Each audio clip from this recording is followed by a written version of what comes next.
ሰላም ዛሬ የምናየው ለትምህርት ስኬት እጅግ በጣም ወሳኝ ስለሆነው ስለ አስተሳሰብ ኃይል ነው።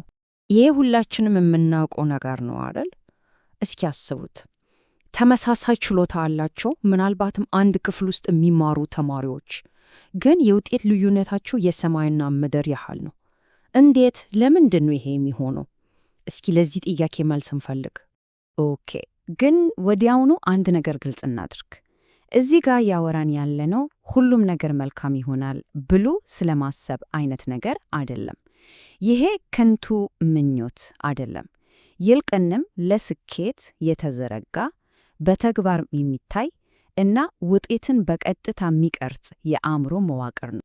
እንግዲህ የዛሬው ማብራሪያችን በ5 ቁልፍ ክፍሎች የተከፈለ ነው።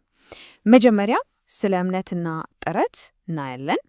ከዛ ለውድቀት እንዴት ምላሽ እንደምንሰጥ፣ ቀጥሎ ስለ ትኩረትና ጭንቀት፣ ከዛ ስለ ማንነትና ዲስፕሊን እና በመጨረሻም ሁሉንም ነገር አንድ ላይ ስለሚያጠቃልለው የስኬት ማባዣ እናወራለን። እሺ፣ ክፍል 1 እምነት ጥረትን ሲቀርጽ። እዚህ ላይ ያለው መነሻ ሐሳብ በጣም ቀላል እና ቀጥተኛ ነው። አንድ ሰው ስለ ችሎታው የሚያምነው ነገር በቀጥታ ለዚያ ነገር የሚያደርገውን ጥረት ይወሰነዋል። እምነት ጥረትን ይወልዳል። ልዩነቱ በጣም ግልጽ ነው አይደል? በአንድ በኩል የማደግ አስተሳሰብ ያለው ሰው መሻሻል እችላለሁ፣ ስቸገር እኮ እየተማርኩ ነው ይላል። በሌላ በኩል ደግሞ የቆመ አስተሳሰብ ያለው ሰው ምን ይላል? እኔ ለዚህ ነገር አልተፈጠርኩም፣ ሁሌም ፈተና ወድቃለሁ ብሎ ችግርን እንደ ማንነቱ ማሳያ ቆጥሮ እጁን ይሰጣል። በቃ ቁልፍ ነጥቡ ይሄ ነው።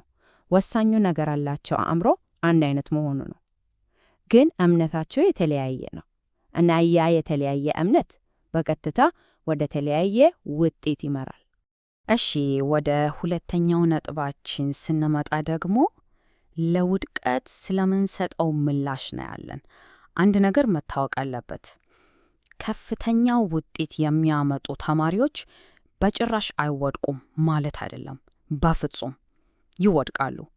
ልዩነቱ የሚመጣው ከውድቀት በኋላ በሚያደርጉት ነገር ነው፣ ለውድቀት በሚሰጡት ምላሽ ነው። እዚህ ላይ ያለው ልዩነት በጣም አስገራሚ ነው። የማደግ አስተሳሰብ ያለው ሰው ሲወድቅ ምን ይላል? እሺ፣ ይህ ፈተና ምን አስተማረኝ? የት ጋር ነው ተሳሳትኩት? በቀጣይ እንዴት ነው ማሻሻል የምችለው? ብሎ ስህተትን ወደ መማሪያ ግብዓትነት ይቀይራሉ። የቆመ አስተሳሰብ ያለው ሰው ግን አያ እኔ ለዚህ ትምህርት አልተፈጠርኩም ብሎ ስህተቱን እንደ መጨረሻ ፍርድና የማንነቱ መገለጫ አድርጎ ይወስዳል። እሺ፣ ሶስተኛው ክፍላችን ደግሞ ትኩረትና የፈተና ጭንቀት ላይ ነው። ይሄ ውስጣዊ እምነታችን በተለይ በፈተና ክፍል ውስጥ ባለ ከፍተኛ ጫና ወቅት እንዴት እንደሚገለጥ ያሳየናል። ይሄ ሰንሰለታዊ ሂደት ነው። አብዛኛውን ጊዜ የቆመ አስተሳሰብ ውጤት ነው። እንዴት ነው የሚሆነው? መጀመሪያ በራስ ላይ ትንሽ ጥርጣሬ ይፈጠራል። ይህን ጥያቄ አልሰራውም መሰለኝ የሚል ያ ጥርጣሬ ወደ ጭንቀት ያድጋል። ጭንቀቱ ሲጨምር ደግሞ የማስታወስ አቅማችንን ይቆልፈዋል። ከዛስ አእምሮ በቃ ባዶ ይሆናል። በደንብ ያጠናነውን ነገር እንኳን ማስታወስ ያቅተዋል። አሁን ደግሞ ወደ አራተኛውና ምናልባትም ከሁሉም ወደሚበልጠው ወሳኝ ነጥብ ደርሰናል፣ የማንነት ኃይል። እዚህ ላይ ትኩረታችን ከጊዜያዊ መነሳሳት ወይም ሞቲቬሽን ወጥቶ ወደ ዘላቂው የማንነት ስሜት ላይ ይሆናል። ይህንን አረፍተ ነገር በደንብ እናስብበት። እኔ ስሜቱ ባይኖረኝም እንኳ የማጠና ሰው ነኝ። እጅግ በጣም ኃይለኛ ነው። ልዩነቱ እዚህ ጋር ነው። ምርጥ ተማሪዎች ጥናትን በስሜታቸው ላይ ትገኛ አያደርጉትም። ደብሮኛል ወይም ደክሞኛል የሚለው ነገር አይገዛቸውም። ከስሜታቸው በላይ የሆነ ማንነት ይገነባሉ። ማጥናት የሚያደርጉት ነገር ብቻ ሳይሆን የሆኑት ነገር ነው፣ ማንነታቸው ነው። አንድ ሰው እኔ የማጠና ሰው ነኝ የሚለውን ማንነት አንዴ ከገነባ ሌሎቹ ነገሮች በራሳቸው ጊዜ ይከተላሉ። ምን አይነት ነገሮች? ውጥነት፣ ቋሚ ልማድ እና ከሁሉም በላይ ደግሞ ለረጅም ጊዜ የሚዘልቅ ዲስፕሊን።